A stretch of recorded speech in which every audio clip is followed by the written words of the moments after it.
100కు పైగా దీర్ఘకాలిక సమస్యలకు ఎటువంటి ఆపరేషన్ దుష్ప్రభావాలు లేకుండా హోమియోపతి చికిత్స. నాకు చాలా హ్యాపీగా ఉంది. కూలీకి ముందు కలిసానండి హైదరాబాద్కి వచ్చినప్పుడు. ఆయన చాలా సపోర్టివ్గా ఎంకరేజ్ చేసి you should keep doing films and I'm happy నువ్వు ఇంత మంచి సినిమా చేస్తున్నావు. ట్రైలర్ చాలా బాగుంది, ప్రతి ఒక్కరు బాగా చేశారు. డైరెక్టర్ గారిని అప్రిషియేట్ చేశారు and he wished me really he blessed me and I took his blessings and I'm really happy he liked it. And లేకపోతే ఆయన మొహమాటలు అక్కడ చెప్పేస్తారు. సో ఆబ్వియస్లీ ఆయన చెప్పకపోతే ప్రపంచంలో ఎవరు చెప్తారు. So yeah he did it and I'm really happy he liked it and ఆయన బ్లెస్సింగ్స్ ఉంటాయని ఎప్పుడూ ఉంటుంది. బట్ ఈ సినిమాకి ఇంకొంచెం ఎక్స్ట్రా ఉంటుందనేసి ఆశిస్తున్నారండి. చిన్నప్పటి నుంచి మంచి బాండింగ్ అనుకుంటాం మీకు రజనీకాంత్ గారికి, అంటే కలిసి ఇప్పుడు నాన్నగారికి ఫ్రెండ్ ఇప్పుడు. సో కెరీర్ గురించి ఎప్పుడైనా మాట్లాడుతుంటారు సార్, సలహాలు ఇవ్వటం కానీ ఏమన్నా? యా అది ఉంటుంది కదండి.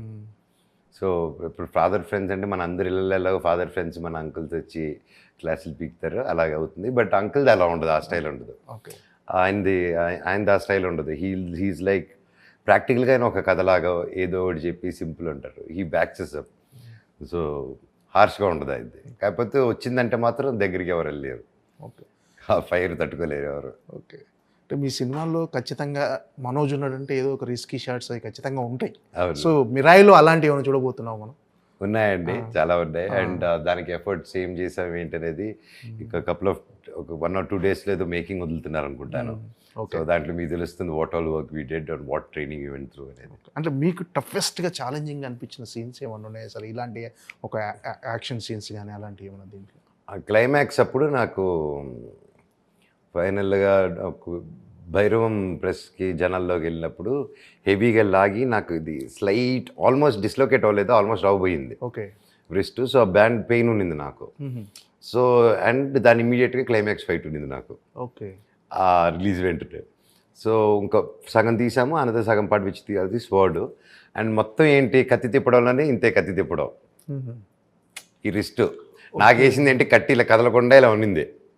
షార్ట్ అప్పుడు ఇది కట్టి తీసేటోడిని తిప్పేటోడిని. అది 2 వారాల్లో మానేది 2 నెలలకు వెళ్ళింది అనమాట. Okay, so that is one thing. And కత్తి కొంచెం పొజిషన్లో ఇలా పెట్టినప్పుడు కెమెరా యాంగిల్కి ఇలా ఉంటుంది, కరెక్ట్ పొజిషన్ ఉండాలి, లైట్ ఇలా పడాలి కరెక్ట్గా. ఆయన కార్తిక్ గారు అసలే వెరీ పర్టికులర్. సో అలా పెట్టి ఫస్ట్ టేక్ అలా ఉన్నాను, 2వ టేక్ అలా అన్నారు, 3వ టేక్ డింగ్ ఆయన సార్ చెయ్యి ఉనుకుతుంది సార్, చెయ్యి ఉనకట్లేదు సార్, ఉనికేది కత్తి అని చెప్పేటట్టు. సో ఈ రీమేజ్ ఎన్నిసార్లు పెట్టి. So that's one thing. But అందరికీ తగులుతుందండి, it is not a small thing. అందరికీ తేజకు కూడా బాగా తగిలింది అండ్ తేజ కూడా రిస్ట్ తగిలింది. ఓకే, ఇదే climax first part of the climax చేసేటప్పుడు తేజకి వన్ కేమ్ స్టిక్, నా కత్తి కూడా ఇద్దరు ఫోర్స్ కొట్టినప్పుడు ఇది vent. So with that pain he continued to finish the climax అండి. అండ్ సేమ్ థింగ్ ఇక్కడే. అండ్ వన్ మోర్ థింగ్ ఏంటంటే ఫస్ట్ ఫైట్లో డైరెక్టర్ గారు వద్దు ఇది వైరు లేకపోతే ఎన్నైనా పెట్టి చేయిస్తాను మిమ్మల్ని చేయలేను అది ఇది ఉన్నారు. ఆయన అలా బ్రేక్ వెళ్ళి వచ్చే లోపల ప్రాక్టీస్ చేసేస్తున్నాను రోప్. అది ఒక మనిషి మీద ఎక్కిలా తిరిగి ఇలా రోల్ చేయడం అనమాట. ఇంకా ఆయన ప్రాక్టీస్ చేయడం చూసి పరిగెత్తుకుంటూ వచ్చేసాడు. ఆయన వచ్చేసి ఉండండి మీకు చేయలేదు, అదేదో కెమెరా ముందే చేసాడు అని చెప్పి then we went I did that short in single thing అనమాట. And it came out really good. అంటే ఆఫ్టర్ మెనీ ఇయర్స్ భైరవం కంటే ముందు కదా దాన్ని సెట్కి వెళ్ళడమే ఫస్ట్ ఫైట్. అదే ఫస్ట్ ఇంట్రడక్షన్ ఫైట్తోనే మొదలుపెట్టాం shooting 3 years back, 2.5 years back. తర్వాత దెన్ నాకు చాలా ఉండింది మైండ్లో. సరే ఐ వాజ్ యూఎఫ్సి ఇవన్నీ నేను మిక్స్డ్ మార్షల్ ఆర్ట్స్ ఎప్పటికప్పుడు I was learning. But then mind అప్పుడు లాగా స్టంట్స్ చేయగలుగుతామా, లైక్ చిన్న గ్యాప్ వచ్చింది, మళ్ళీ అది టైమింగ్ ఉందా, నాకు మనిషిని కదండి, నాకు ఆ ఫీలింగ్స్, నాకు ఆ చిన్న డౌట్స్ ఉన్నింది. ఫస్ట్ డే ఉన్నా కూడా సెకండ్ డేకి again I got my confidence. ఎప్పుడైతే 1-2 చేసేసానో ఓకే టైమింగ్ ఉంది, చాపకి అయితే వచ్చిగ్గా అనుకుని ఒక దీంట్లో ఫస్ట్ 1-2 days వెళ్ళక ముందు మాత్రమే చాలా నర్వస్, చాలా క్వశ్చన్స్ నా మీద. కెన్ ఐ డూ ఇట్, నా వల్ల అవుతుందా, అదే టైమింగ్ ఉందా, అదే చేయగలుగుతానా అని. బట్ థ్యాంక్స్ టు డైరెక్టర్ గారు and the whole team, they took really good care of me and they gave me, నాకు ఆ కాన్ఫిడెన్స్ ఇచ్చింది వాళ్ళే and they complete credit goes to them only అండి. అంటే ఎలా సార్, అంటే డైరెక్టర్ కాంప్రమైజ్ అయ్యే వరకు చేస్తూనే ఉంటారా, లేకపోతే మీరు కూడా అంటే ఖచ్చితంగా మీ ఆ షాట్ బాగా వచ్చిందని వచ్చే వరకు మీరు చేస్తూనే ఉంటారా సార్? షాట్లు ఎలా ఎలా ఉంటుంది మీ అంటే మాకు నచ్చినప్పుడు డైరెక్టర్ గారు ఇంకోటి అని చెప్పేసి వీళ్ళు definitely sir we want go one more and want try one more అని చెప్తాం. అండ్ సమ్గా ఆ డైరెక్టర్గా ఇది బాగా వచ్చేసింది అన్న దొరికేసింది అంటారు. ఇంకొకసారి అన్నప్పుడు ఓకే చేయి అంటారు. దే వోంట్ స్టాప్, ఎందుకంటే దే ఆల్సో ఇంకేదైనా దొరకచ్చు. అండ్ మేము ఇంకోటి చేసిన తర్వాత then will make a decision, లేదు అదే బాగుందంటే ఓకే అదే వెళ్ళిపోదాం అండి. So like that. And mostly it's director గారే వెరీ ప్రిసైజ్. అండ్ నా ప్రతి మూమెంట్, ఐబ్రో, కళ్ళు చూపు దగ్గర నుంచి డైలాగ్ ఎక్కడ లేగాలి, ఎక్కడ దిగాలి, క్యాజువల్గా చెప్పాలా, పట్టి చెప్పాలా, ప్రతిదీ ప్రెసైజ్గా డైరెక్టర్ గారు. I become a fan. అంటే ఒక యాక్టర్గా ఒక మూడు, ఓకే దీన్ని ఇలా చేయాలని, దీన్ని నాలో ఒక యాక్టర్గా నాలో ఏం బెస్ట్ ఉందో అదే పెడుతుంటాను బయటికి. కొత్త ట్రై చేసేదానికి ఎనీ యాక్టర్కి ఉంటుంది అది. ఇంకో కొత్తది ఏదైనా తీసుకొచ్చేదానికి ఇప్పుడు అవసరమా, లేకపోతే ఎందుకు తెలియదు కాబట్టి నాకు అది చేయగలుగుతాను అనేది నాకు డిస్కవరీ తెలియదు. That's why director comes in.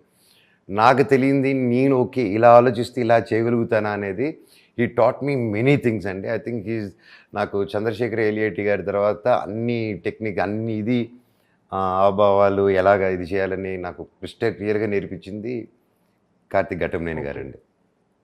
Okay, అంటే మీకు తేజుకు ఈ సినిమాలో కొన్ని సర్ప్రైజింగ్ ఎలిమెంట్స్ ఉంటాయని చెప్పేసి అన్నది, అవును, అవి లీక్ చేయొచ్చు కదండి. ఇంకంతే నాకు సర్ప్రైజ్ ఇస్తారు. విశ్వ గారు వచ్చి అదిదా సర్ప్రైజ్ వాటిని వేరే సర్ప్రైజ్ ఇస్తారు నాకు.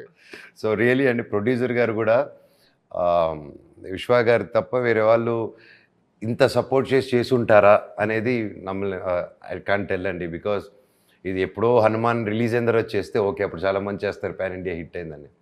హనుమాన్ రాకముందు తేజాన్ని నమ్మి, నేను అంతకుముందు నేను గ్యాప్ ఇచ్చిన నన్ను నమ్మి, కార్తీక్ ఘట్టమనేని గారు కేవలం ఆ స్క్రిప్ట్ మీద నమ్మి, విశ్వ గారు ఫస్ట్ డే చెప్పారు మనోజ్ ఇంతకుముందు స్టార్లాగా స్టార్ పవర్ అవంతా ఇప్పుడు లేదు. ఎస్, స్టార్గా పుల్ ఉంటుంది, కానీ ఫస్ట్ షోలో తేడా వస్తే ఆ తర్వాత స్టార్ లేదు, ఏమీ లేదు. స్టార్ అయినా హిట్ అవ్వాల్సిందే, నార్మల్ అయినా ఫస్ట్ షోలో టాక్ రావాల్సిందే, విచ్ ఇస్ వెరీ ట్రూ. అదే ఉంది 3 years బ్యాక్ ఏమన్నారు, ఈ రోజుకి అదే ఉంది. సో అది నమ్మి ఆయన, నేను కథను నమ్మాను, ఈ వరల్డ్ని నమ్మాను, మనం అందరిని నమ్మి చేద్దాం దీని అన్నారు. అదేవిధంగా ఏమీ కాంప్రమైజ్ అవ్వకుండా ఏది 3 years వరకు ఒక సెట్ అయితే దాదాపు 6 months 1 year హోల్డ్ చేశారండి ఆయన. గ్రౌండ్లో వేసి అది వర్షం వచ్చి పడిపోతే కూడా దాన్ని మళ్ళీ బిల్డ్ చేసి మళ్ళీ షూట్ చేశారు. How many people would dare to do that? So and he believe the script so much and he supported us. And అందరం నమ్మి నిలబడిపోయి చేసామని cinema. I think and I hope and I trust, hope కూడా కాదు, I trust, I believe ఈ cinema పెద్ద hit అవుతుంది and మంచి ఆదరణ వస్తుందని ఐఎమ్ ట్రస్టింగ్ ఇట్ అండి. అంటే ఎలాంటి విజువల్ ఎక్స్పీరియన్స్ ఇవ్వబోతుంది సార్? అంటే మొన్న ట్రైలర్ రిలీజ్ అయిన తర్వాత నిజంగా స్టన్నింగ్, అందరు మోస్ట్ యాంటిసిపేటెడ్ మూవీలా ఇప్పుడు టాప్ ట్రెండింగ్లో ఉంది సినిమా. సో విజువల్గా చాలా ఎక్స్పెక్ట్ చేస్తున్నారు. సో వాళ్ళ అంచనా, వాళ్ళ ఎక్స్పెక్టేషన్ ఎంతవరకు రీచ్ అవుతుంది? ట్రైలర్కి ఏదైతే అందరూ ఎక్స్పెక్టేషన్స్ ఉన్నారో అది మాత్రం యూజువల్లీ 100% రీచ్ అవుతారండి. 100% రీచ్ అవుతారు. ఓకే, ఇట్స్ ఫినామినల్గా తీశారు. ఓకే, అంటే మీ క్యారెక్టర్ని, మీ క్యారెక్టరేషన్ని ఎంతవరకు ఆడియన్స్ ఎంజాయ్ చేయబోతున్నారు? దే రియలీ ఎంజాయ్ అండి. వీటితో కోపం ఎలా ఉందో చిన్న ఫన్ ఫ్యాక్ట్ కూడా ఉంటుంది ఈ క్యారెక్టర్ది. సో ఈజ్ వెరీ మైండ్ని పట్టలేరు మీరు ఇతను.